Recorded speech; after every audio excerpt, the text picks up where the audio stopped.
নমস্কার বন্ধুরা, welcome to my channel Soumili's lifestyle. কে বলতে পারবে মাত্র 3 প্যাকেট ম্যাগি দিয়ে এভাবে রাজশাহী পিৎজা বানানো যায়? যখন তখন মন চাইলে এভাবে বানিয়ে নিতে পারেন এই পিৎজাটি। প্রথমে একটা কড়াইতে 2 থেকে 3 কাপ জল দিয়ে দিলাম। জলটা বেশ গরম হয়ে এলে 3 প্যাকেট ম্যাগি এভাবে খুলে দিয়ে দিলাম। কিছুক্ষণ এটাকে ফোটার জন্য ছেড়ে দেব।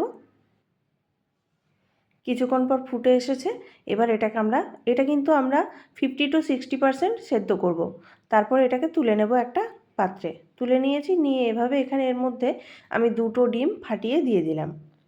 2টো ডিম ফাটিয়ে দিয়ে সামান্য পরিমাণ নুন দেবো। এখানে বেশি নুন দেবো না, কেননা এখানে ম্যাগি মশলার ব্যবহার করব আমরা। তো ম্যাগি মশলাতে যথেষ্ট নুন থাকে। তো আমি এখানে 2 প্যাকেট ম্যাগি মশলা দিয়ে দিলাম। 3টে ম্যাগি মশলার মধ্যে 2 প্যাকেট দিলাম, আর দিলাম কিছু কাঁচা লঙ্কা কুচি। আমি এখানে ডিমের পরিমাণটা কম মনে হচ্ছিল, তো আরও একটা ডিম দিয়ে নিয়েছি এর মধ্যে। দিয়ে ভালো করে এভাবে ঠিক এইভাবে ব্যাটারটা তৈরি করে নেব। আগে ভালো করে ফেটিয়ে ফেটিয়ে এভাবে তৈরি করে নিলাম। এবার এর মধ্যে 1 চামচ ময়দা দেব, দিয়ে মাখিয়ে দেখব এটা ডোটা কেমন হচ্ছে। ডোটা কিন্তু একদম ঢাললেও হবে না, আবার একদম টাইটও হবে না। এখন মনে হচ্ছে ডোটাতে আরও 1 চামচ ময়দা লাগবে, তো আরও 1 চামচ ময়দা দিয়ে নিলাম। দিয়ে ভালো করে ফেটিয়ে ফেটিয়ে একটা ঠিক এইভাবে ডো তৈরি করলাম। ডোটা দেখতে পাচ্ছেন কেমনভাবে তৈরি করেছি। এবার একটা প্যানে বাটার দিয়ে দিলাম। বেশ কিছুটা পরিমাণ বাটার দিয়ে গ্যাসের ফ্লেমটা কিন্তু এই অবস্থায় আমরা এবার বন্ধ করে দেব, কারণ আমরা এবার পিৎজার ডেকোরেশনটা করব। প্রথমে প্যানটা গরম করে নিয়েছি, এরপর বাটারটা দিয়ে আমি মেল্ট করে নিলাম। এবার গ্যাসের ফ্লেমটা বন্ধ করে দিলাম। দিয়ে এবার এই যে আমি ব্যাটারটা তৈরি করেছি, এই ব্যাটারটা এর মধ্যে দিয়ে ভালোভাবে ছড়িয়ে দেব। ঠিক গোল করে এভাবে আস্তে আস্তে করে চামচ দিয়ে ছড়িয়ে দেব। ঠিক এইভাবে আমি ছড়িয়ে দিয়েছি, দেখতে পাচ্ছেন এইভাবে ছড়িয়ে দিলাম।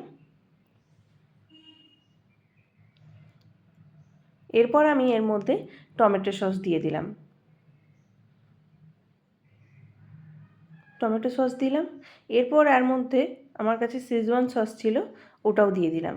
দিয়ে ভালো করে এটা এর মধ্যে চামচ দিয়ে ঠিক এইভাবে আমি মিক্সড করে নিচ্ছি।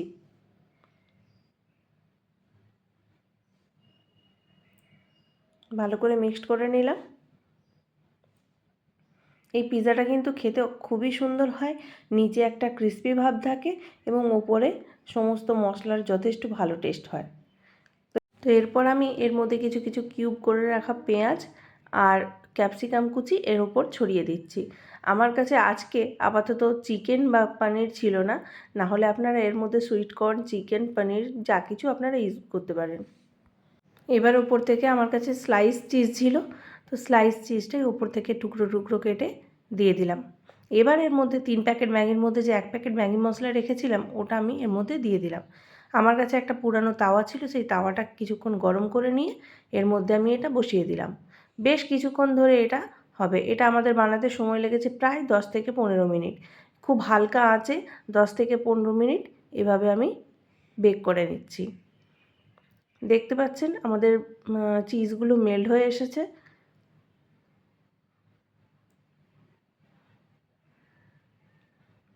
প্রায় 15 মিনিট পর আমাদের এই পিৎজাটা তৈরি হয়ে গেছে।